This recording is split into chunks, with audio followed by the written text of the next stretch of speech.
명태균 녹취가 또 나왔습니다. 대우조선에 대한 윤석열 정부가 정권 초기에 아주 초강경 진압을 해서 왜 그런가 했더니 이것도 명태균 작품이라고 그래요.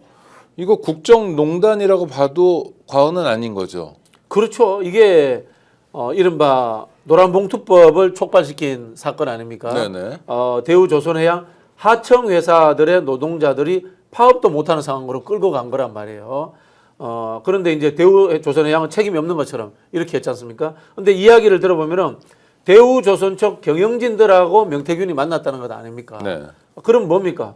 명태균이 뭐길래 대우조선해양이 명태균한테 부탁을 합니까?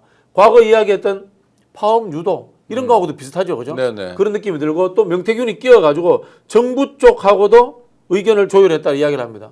명태균이 공직자가 아니잖아요. 그리고 사측도 아니잖아요. 이게 뭡니까? 이게 바로 국정농단인 겁니다.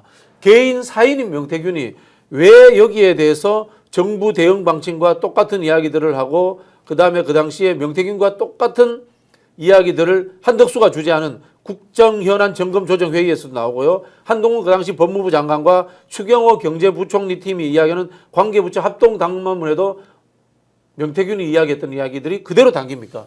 어디에서 명태균의 이야기들이 전달돼서 정부의 발표문, 정부의 대응 조치에 포함되었단 말입니까? 이거 조사해 봐야 되는 겁니다. 그러니까 언론 보도에 따른 명태균이가 윤석열 취임 이후에도 윤석열 부부와 긴밀히 소통하고 있었고 대우조선 해양 문제에 대해서도 네네. 명태균이가 윤 부부에게 압력을 넣었다 또는 뭐 청탁을 했다. 네네.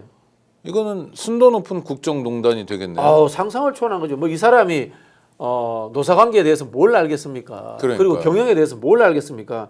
이런 형편없는 사람의 이야기를 듣고 국정을 운영했다라는 것이 윤석열 정부의 본질인 것이고요.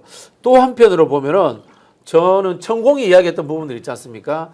노동자들에 대한 이 강력한 진압의 문제 이런 것들을 명태균이라는 자도 경쟁적으로 그런 이야기를 함으로 자신의 이른바 도력을 과시하려고 하지 않았나 이런 의심도 됩니다. 또 하나 충격적인 소식인데 명태균 관련해서 명태균의 국정농단 중에 이태원 참사에 대한 조언도 있었다. 김건희한테 정무적 조언을 했다. 아마 김건희가 그 당시에 머리에 시커먼 칠하고 이마에 갔는데 그런 것도 또 조언인가요? 그러니까요. 네. 뭐 명패 없는 뭐 이름 없는 명패 이런 것도. 그리고 저거 뭡니까? 이거 리본 거꾸로 네, 달고 네, 네. 그 웃기지도 않은 행동을 했지 않습니까? 그거 저 대한민국 공무원들 한번 제발 자백해 주세요. 왜 그런 황당무계한 일을 했습니까? 이거 저는 명태균이라든가 천공이라든가 건진이라든가 이런 무속적인 영향력이 작동했다라고 봅니다. 근데 그 당시에 천공이 했던 이야기 기억나세요? 젊은이들의 죽음이 밑바탕이 되어서 대한민국이 세계 속에 통일 대한민국으로 가는 하나의 발판이 될 것이다. 이 무슨 황당무계한 이야기입니까? 국민들의 죽음으로써 윤석열, 김건희가 통일 대통령이 된다. 그렇게 해석되는 측면이 있지 않습니까? 네. 최근에 나왔던 계엄 관련해서 반란을 획책하면서 통일 대통령을 김건희가 꿈꾸었다라는 황당무계한 썰들이 그때부터 비슷하게 퍼져 있었거든요. 저는 다 비슷한 것 같아요. 개인의 국민의 죽음조차도 권력자들의 도구로 생각하는 경향들 이런 것들이 이 무속적인 사고를 가진 사람들 속에서 머릿속에 자리 잡고 있었던 것이 아닌가라는 의심이 들고요. 그런 사고를 가지고 윤석열과 김건희가 국정을 같이 운영하지 않았나 이렇게 의심이 됩니다. 이태원 참사 국정조사를 하더라도 조사위원을 뭐 전투력과 언론 플레이에 능한 위원들을 포진시켜야 된다.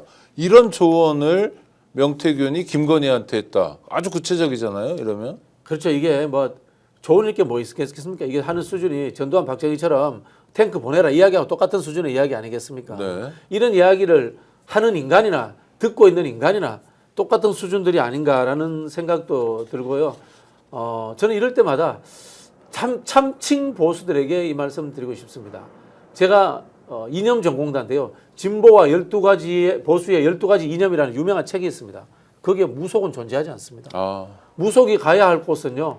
1500년 전 이 화랑세기로 돌아가야지 하지 않을까. 미실공주에게로 돌아가지 않아야 될까. 그런 생각이 들고요. 제발 그 문명하던 세상에 무속이라는 것을 가지고 정치, 경제라는 우리 일반적 사회에 통념에 작동하는 이런 일이 없도록 참칭 보수들이 윤석열을 끊어내야 됩니다.